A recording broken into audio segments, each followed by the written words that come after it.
The call from my mother came on a Tuesday afternoon while I was preparing for another sales trip. I recognized her number and almost let it go to voicemail, but something told me I should answer. "Tiffany, honey, how are you?" Mom's voice had that sweet tone she always used when she wanted something. "I'm fine, Mom, just getting ready for a trip to Chicago tomorrow. What's up?" I tucked the phone between my ear and shoulder as I continued folding clothes into my suitcase. "Well, I have some news. Your sister is back in town. She and Derek moved back from Arizona yesterday." I paused. Amber and I hadn't spoken much since Grandma Eleanor's will reading 4 years ago. "Oh?" I thought her husband's business was doing so well out there. She was always bragging about it during the holidays. Mom's voice dropped slightly. "Well, things didn't quite work out. Apparently, there were some issues with their business partners, and they decided it would be best to come home and start fresh." "I see." I knew exactly where this conversation was headed. "The thing is, honey, they're staying with us right now, but you know how small our place is. Your stepfather's knees are getting worse, and having them in the guest room means he has nowhere to do his physical therapy exercises." I closed my eyes and counted to 5. "Mom, are you asking what I think you're asking?" "Well, that house your grandmother left you has 3 bedrooms, and you're all alone in that big place. It would just be temporary, until they find jobs and get back on their feet. Grandma Eleanor's house, my sanctuary, the one place that was truly mine after a childhood spent feeling like a guest in my own home. After Dad died when I was 5, Mom married Robert just 18 months later. Then came Amber, and suddenly, I was an afterthought." "How temporary is temporary?" I asked. "Oh, not long at all, a month or 2, tops. Derek already has some promising interviews lined up." I doubted that, but what could I say? "Fine, they can stay in the blue bedroom, but only until they find their own place." After hanging up, I sat on the edge of my bed and let memories wash over me. Amber was 6 years younger than me, Robert's biological daughter. From the moment she was born, she became the center of our family's universe. While Mom and Robert doted on her, I found refuge at Grandma Eleanor's house. Dad's mother never tried to replace my parents, but she gave me something they couldn't: undivided attention. Weekends at her house became my escape from Amber's chaos at home. She'd enter my room without knocking, borrow my things without asking, and throw tantrums when told no. Mom and Robert always defended her. "She's just a child, Tiffany. Don't be so uptight." College had been my first real taste of freedom. Living in the dorms, I could finally have my own space that no one invaded. Then, during my senior year, Grandma Eleanor passed away. I was devastated, but amid my grief came an unexpected gift. She left me her house and savings. It wasn't a fortune, but it was enough to help me start my life debt-free.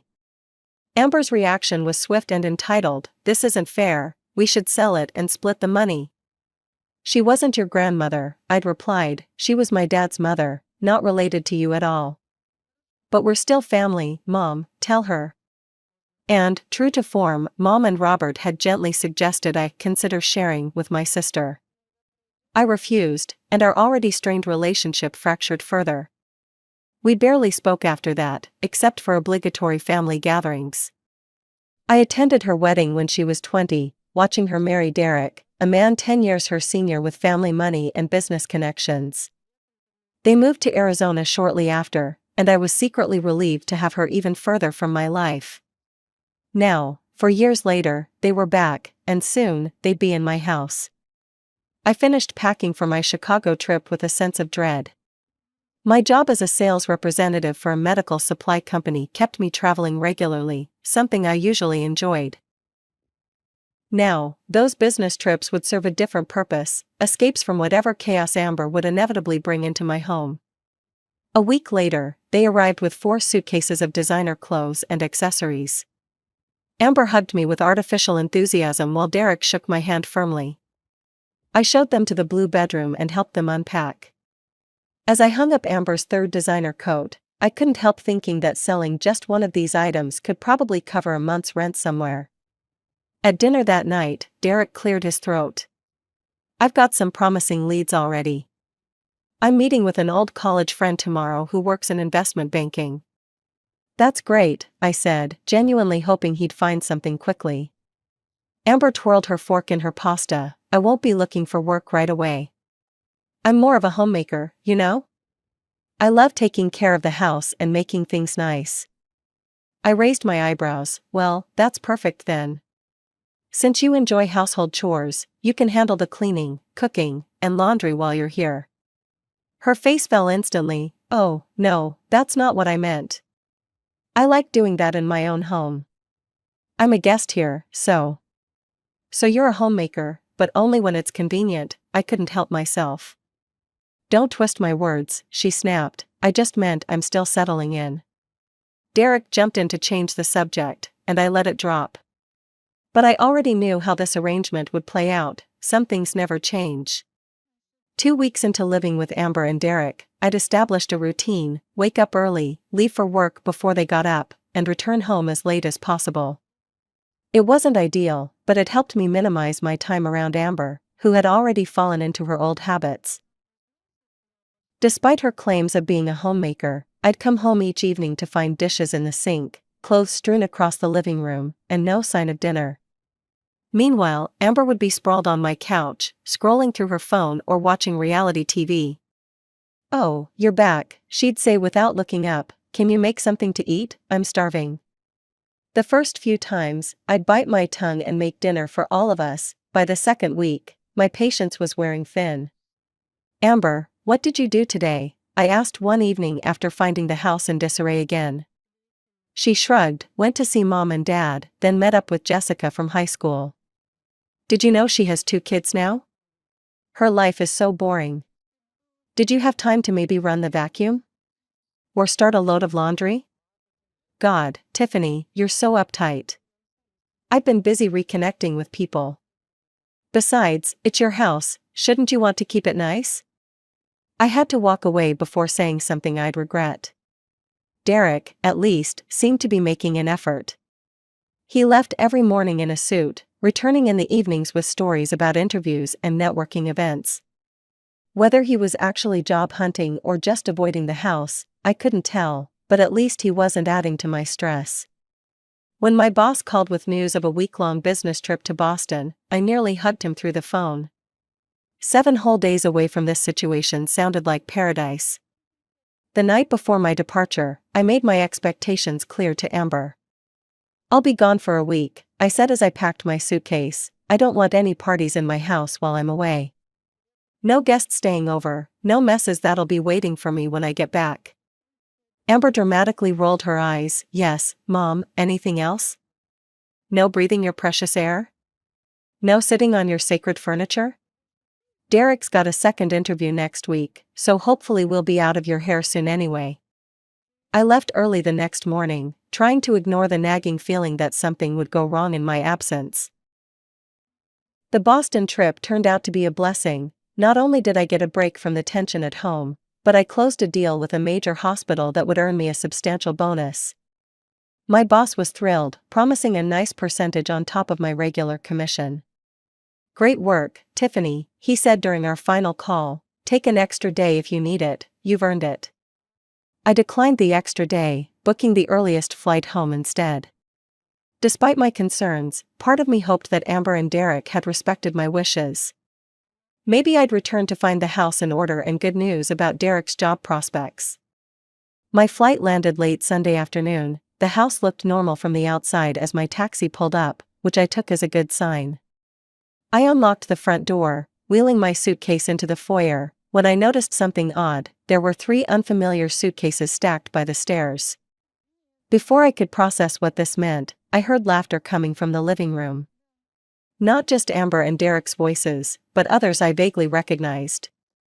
I dropped my bags and marched toward the sound. The scene that greeted me stopped me in my tracks.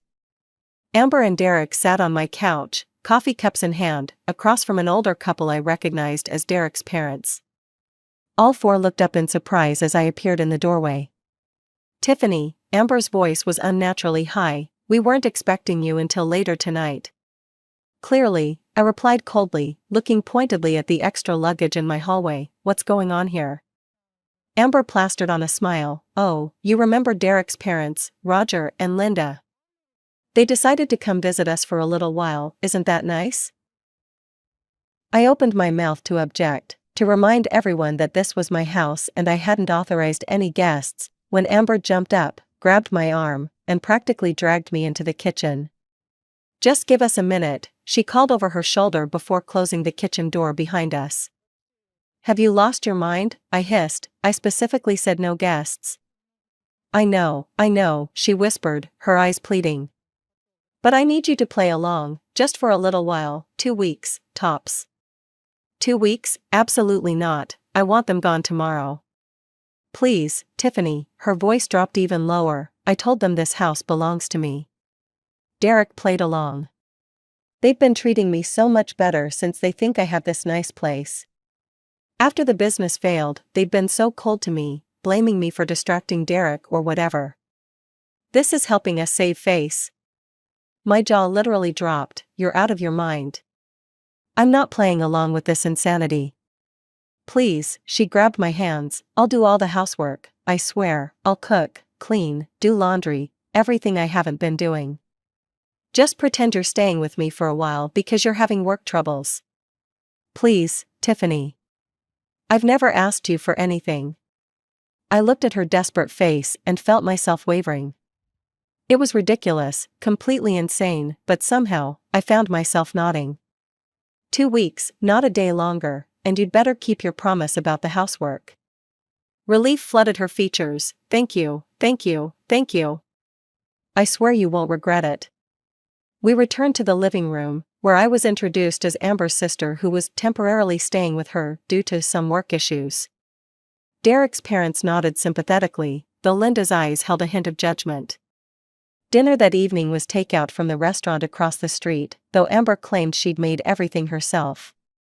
Linda and Roger dominated the conversation, explaining how their son's business had failed due to unscrupulous partners and cutthroat competitors, never once suggesting that Derek might bear any responsibility. As the meal ended, Amber turned to me with a sweet smile that immediately set off alarm bells. Tiffany, would you mind handling the dishes while I chat with Roger and Linda? Thanks, sis. And just like that, I knew I'd been played. As I scraped plates at the sink, watching Amber laugh and charm her in-laws in my living room, I had the sinking feeling that her promises about housework would never materialize. My prediction about Amber's broken promises proved spot on. A week into this bizarre charade, and I'd become the unofficial maid, cook, and punching bag for the entire household. Every morning, I'd leave for work while everyone else slept in. Derek had completely abandoned his job search, instead playing tour guide to his parents around town. They'd spend their days shopping, sightseeing, and dining out, all while I worked to pay the house bills they believed belonged to my sister. When I'd return each evening, Amber would make a show of cooking dinner for her in-laws, which meant ordering takeout, transferring it to my grandmother's serving dishes, and then parading it out as her own creation. She'd even mess up the kitchen to make it look like she'd been cooking all day. Tiffany, could you help clean up the kitchen? Became her nightly refrain, always delivered with Linda and Roger watching. Since you're staying with us, it's only fair you contribute. I'd bite my tongue and do as asked, feeling Linda's judgmental stare boring into my back. She'd taken to making little comments within my earshot. It's so generous of Amber to help her sister during hard times, family should always come first. Or, I raised Derek to be successful, but also to help those less fortunate. I'm glad he's supporting both his wife and her struggling sister.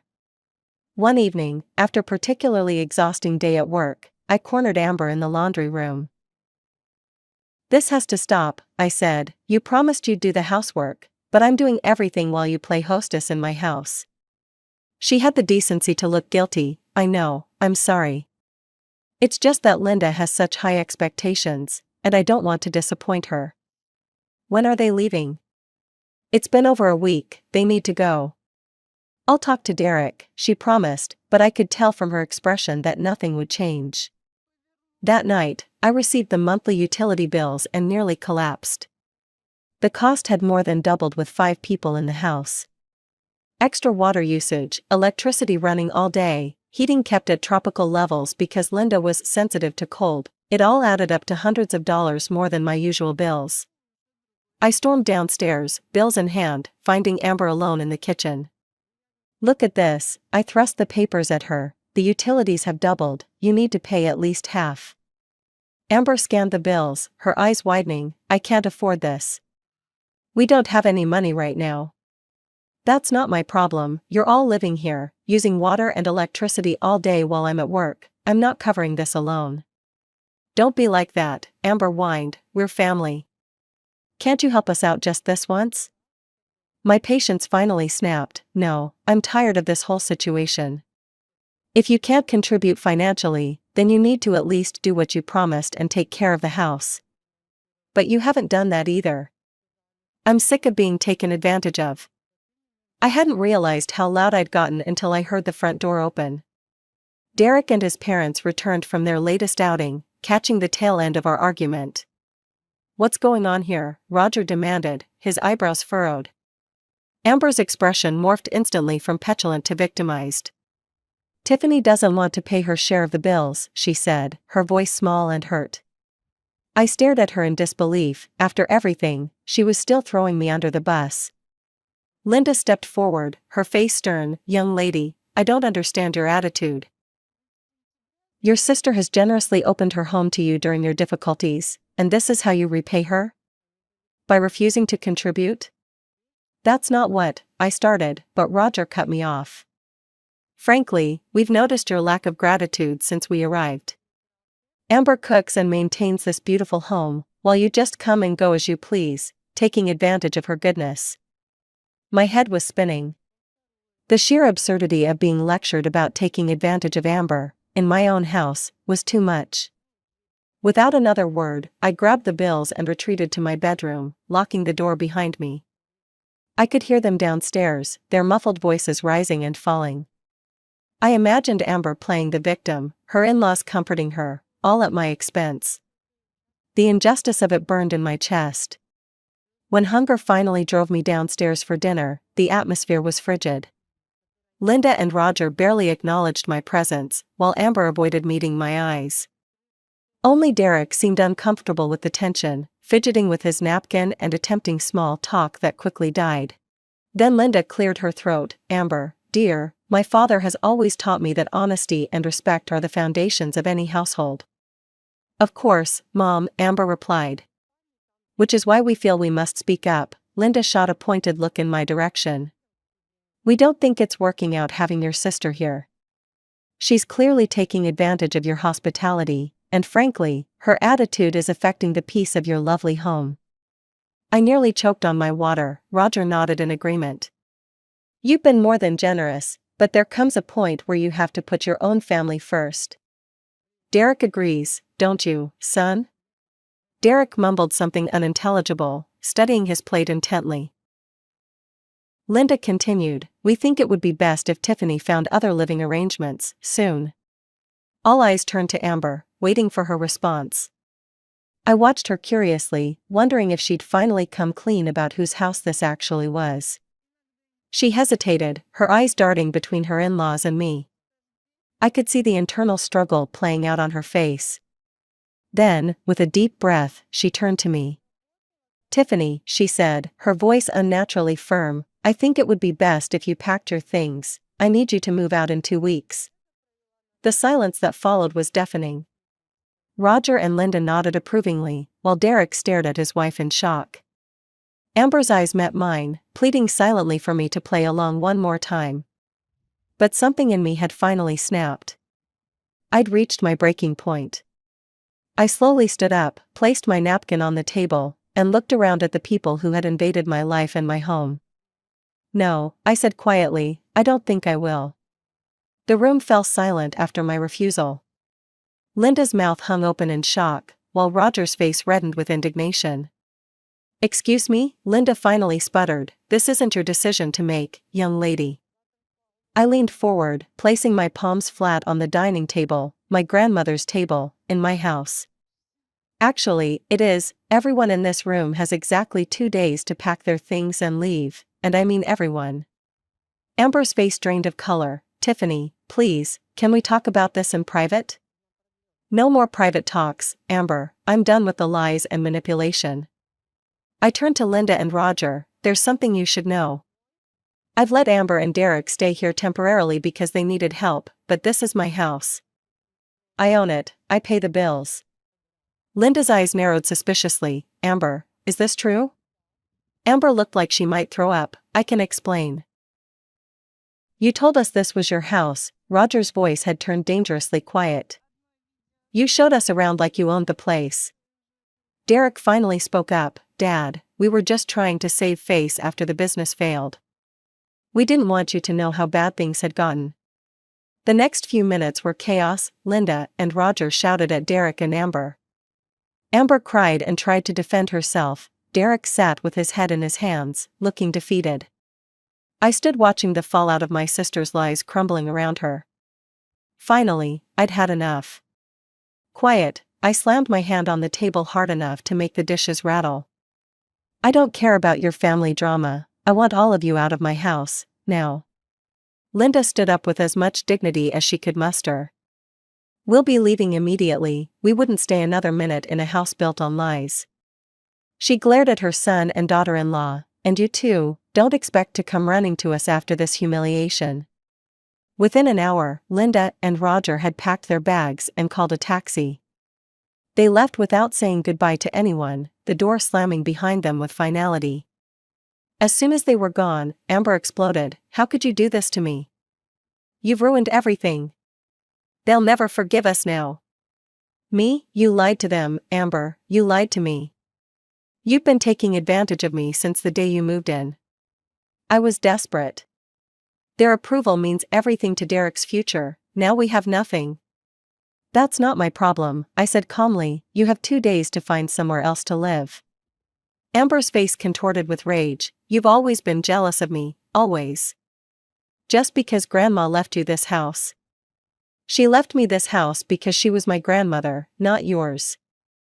And because I was the only one who spent time with her, who cared about her. You only showed interest in what you could get from her. That's not true. It is true, just like it's true that you haven't changed a bit since we were kids. You still think the world revolves around you, that rules don't apply to you, that everyone should bend over backward to accommodate you. Well, I'm done accommodating you, Amber, get out of my house. I turned and walked upstairs, locking myself in my bedroom to the sound of Amber's continued shouting. I was shaking with adrenaline but also felt strangely calm. For the first time in my life, I'd stood up to my sister without backing down. Early the next morning, my phone rang. It was my mother. Tiffany, what in the world is going on? Amber called me last night hysterical, saying you've thrown her and Derek out. They have nowhere to go. They can stay with you and Robert, your house isn't that small. That's not the point, family helps family, you know that. I laughed bitterly. Does that rule apply to Amber too? Because she hasn't done a thing to help me since she moved in.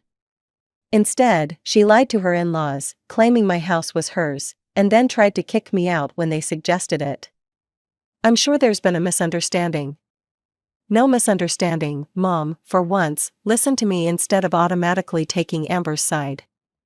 She and Derek moved in, promised it would be temporary, then invited his parents without asking me. She left all the housework to me while pretending to her in-laws that she was the lady of the house.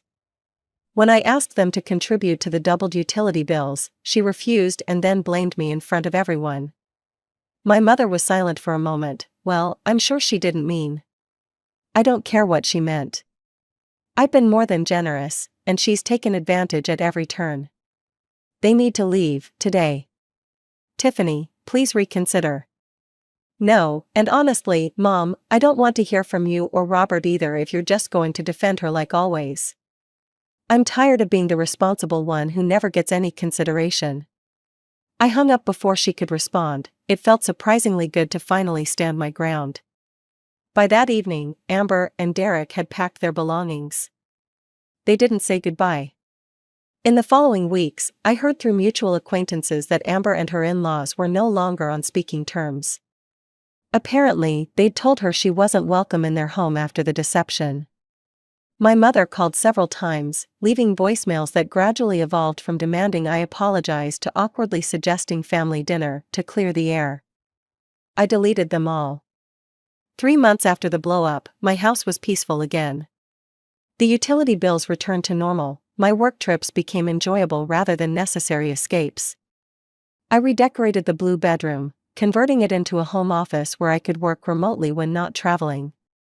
I sit now on my grandmother's porch swing, watching the sunset over the neighborhood she loved. This house isn't just a building, it's my sanctuary, my inheritance, my home. And finally, blissfully, it's mine alone again.